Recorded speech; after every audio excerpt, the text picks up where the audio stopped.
Walking up to Angkor Wat.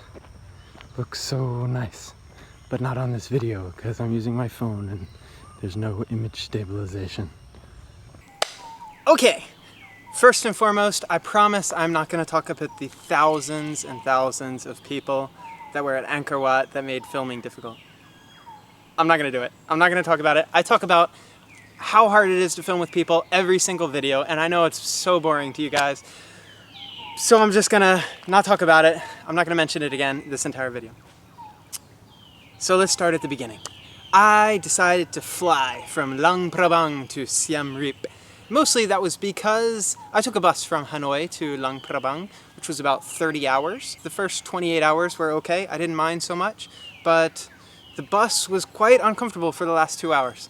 We were in seats that like laid back. I don't mind laying back for like the night, but they wouldn't come forward. Like you couldn't sit in them. You could only lay, which was kind of uncomfortable for such a long period of time. I looked at the buses from Luang Prabang to Siem Reap. I wanted to stop in a few other places like Vientiane and Paxi, but it would have been a lot of buses and it would have ended up costing just about the same. I got a really good ticket from Luang Prabang to Siem Reap directly. So I decided to fly, which was kind of nice. It was an hour flight, and it was really nice. Much better than taking like 3 buses for so many hours and trying to figure out the tickets and sleeping and getting food and stuff like that. Anyway, I'm glad that I flew. It was nice. I felt a little bad about it when I landed. I always try to do things the most affordable way because this is a long trip and I mean, it's my life. I'm living my life. I have to really like plan things out.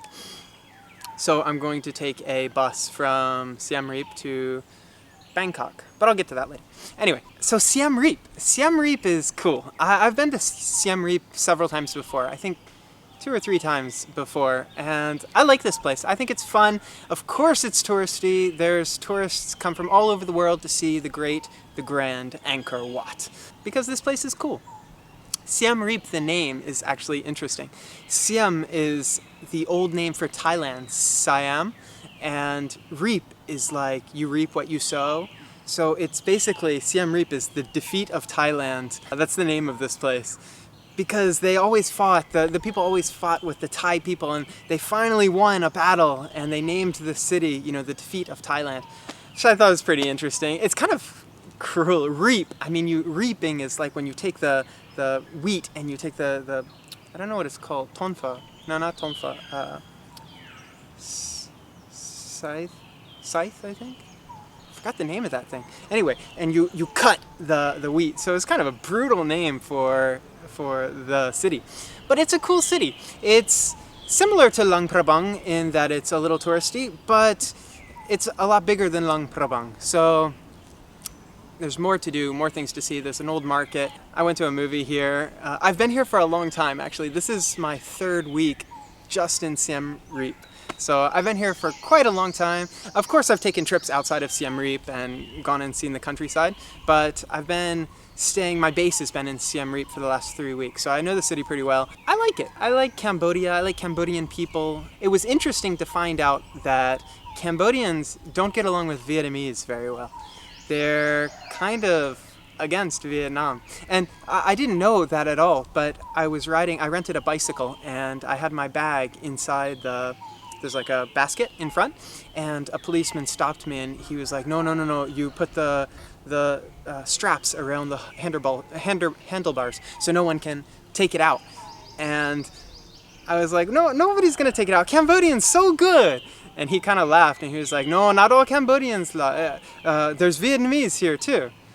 And I was like, oh no, Vietnam, so good. And he kind of got serious about it and he was like, no, so many problems with Vietnamese here. So I guess there's a problem with some of the Vietnamese that come here, and Vietnam and Cambodia have some kind of strife going on against them. But the cops here have been really, really great.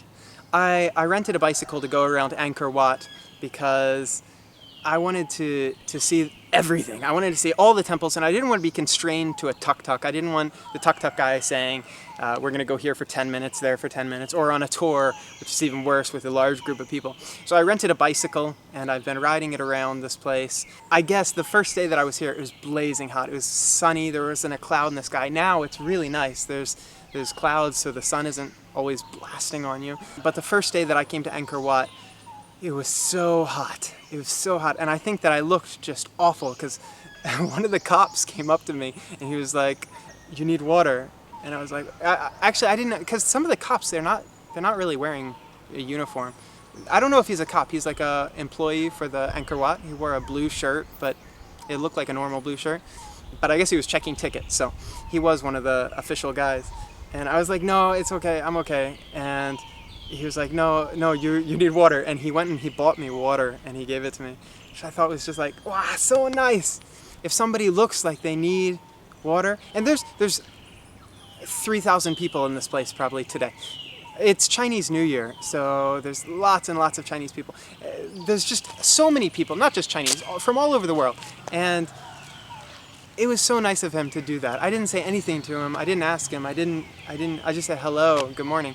And he went and he bought me water. Very cool guy. He gave me a good impression. And all of the policemen, of course, they've told me to stop jumping on stuff, told me to stop running around, doing free running and stuff like that, trying to take pictures. And I can respect that. I respect them. One of the things that they said is I shouldn't be wearing the shirt actually in the temple. I didn't realize, and I'm stupid. I knew that, you should dress appropriately for a temple, but it was just so hot. I wasn't thinking properly. But at the same time, it doesn't really make sense to me because there's monks walking around here and they're wearing like the orange thing and they're showing like one shoulder, like completely one. I don't know. I don't think that I feel kind of bad because I should respect their rules. But I think their rules are kind of stupid. Anyway, actually just recently, a lot of kids got into trouble for, I guess, dancing inappropriately. They were literally arrested and for dancing provocatively. And I guess they posted it on Facebook and the police found it and they came and they arrested them in their hostel. Kind of crazy. It was all over the news. I think they were English. Anyway, I don't really get upset about what people wear. Anyway, that was an issue. But they've all been really nice. Like I said, I'm so sorry I don't have anything. And they're like, okay, next time you come, make sure you wear a shirt. A few of them tried to like make me buy stuff and I was just like, no, it's okay. I have like a week pass here. So this is my 5th day or something like that. I don't know. You can buy a 1-day pass, a 3-day pass, or a 7-day pass. And the 1-day pass, it used to be, I came here 10 years ago and it used to be $20, but now the 1-day pass is $37, the 3-day pass is $62, and the 7-day pass was how much? I think $72. Yeah, so I think it's gotten a little more expensive than when I was here last time. And there are far more people than when I was here last time. When I came here last time, there was probably about 100 people at Angkor Wat. And I came during the rainy season, so it's understandable. In terms of food, I've been eating, because I've been here 3 weeks, I've been eating so much street food. I eat like on the street just about every day for lunch and for dinner. I'm so lucky that I haven't gotten sick or gotten ill, because there's some people in my hotel and they were throwing up all night last night. And I was just thinking, I'm so blessed not to have gotten super sick on this trip. Especially given, me trying all the local foods and eating. I try to eat like the local people eat when I go to a country. Unfortunately, there's a Burger King here. I don't remember there being a Burger King before, but there's a Burger King in Siem Reap, which, this is like Indiana Jones territory, Tomb Raider. There's a Burger King now. It's terrible, but I always liked this place because of that, because of Indiana Jones. Indiana Jones was one of my greatest heroes growing up as a kid. I loved him and his adventures. He's awesome. And he came here. A lot of the movies were filmed here, or parts of the movies were filmed here. I think To From was filmed here, Ta From, and Bang Malaya. Those were the 2 temples that they filmed Tomb Raider and Indiana Jones in. It's definitely got that vibe still. It's still got that energy of adventure, and it's good, it's fun, I like it. I like Cambodia, Cambodia is cool, but I've been here for a long time and I need to move on. So I'm going to go to Thailand. And I was thinking, like, what should I film Thailand? What is iconic for Thailand? Cambodia is so easy. Angkor Wat is by far the most iconic thing in Cambodia. It's one of the only things that people think of when they think of Cambodia. It's super, super, super iconic. It's on their flag, it's on their money, it's on everything. I heard that this is like the primary income. Like most of the money comes from tourists coming to Angkor Wat.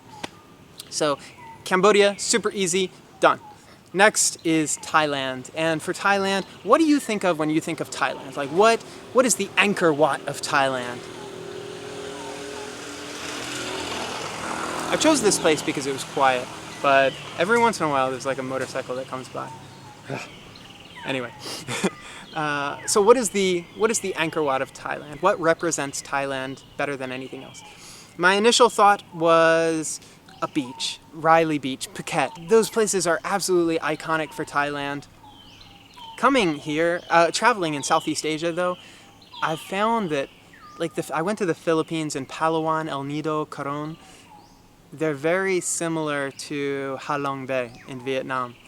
And Ha Long Bay looks exactly like Phuket and all the islands in Phuket. So they're stunning. They're beautiful. You should go if you haven't been before.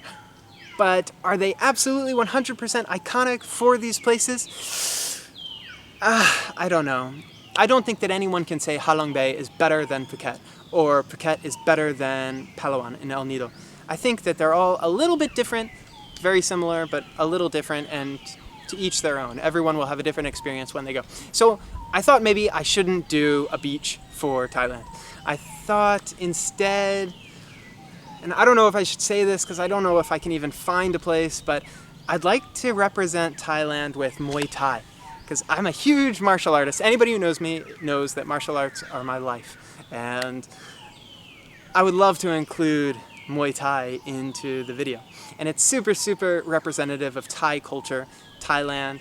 I think Thai people really respect Muay Thai. They really appreciate it, and they really think that it's a good representation of their culture. So what I'd like to do is I'd like to film in a Muay Thai ring, a boxing ring. But I don't know how I'm going to do that. I have no idea. But I'm just going to go, and I'm going to hope for the best. I'm Chris across the world, and I'm going to go see if I can learn Muay Thai.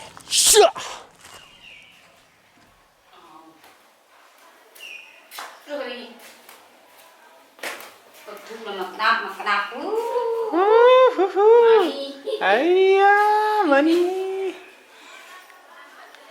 You have to be a pretty bad person to steal from the temple though, yeah? Yeah. Agun. Good. Agun.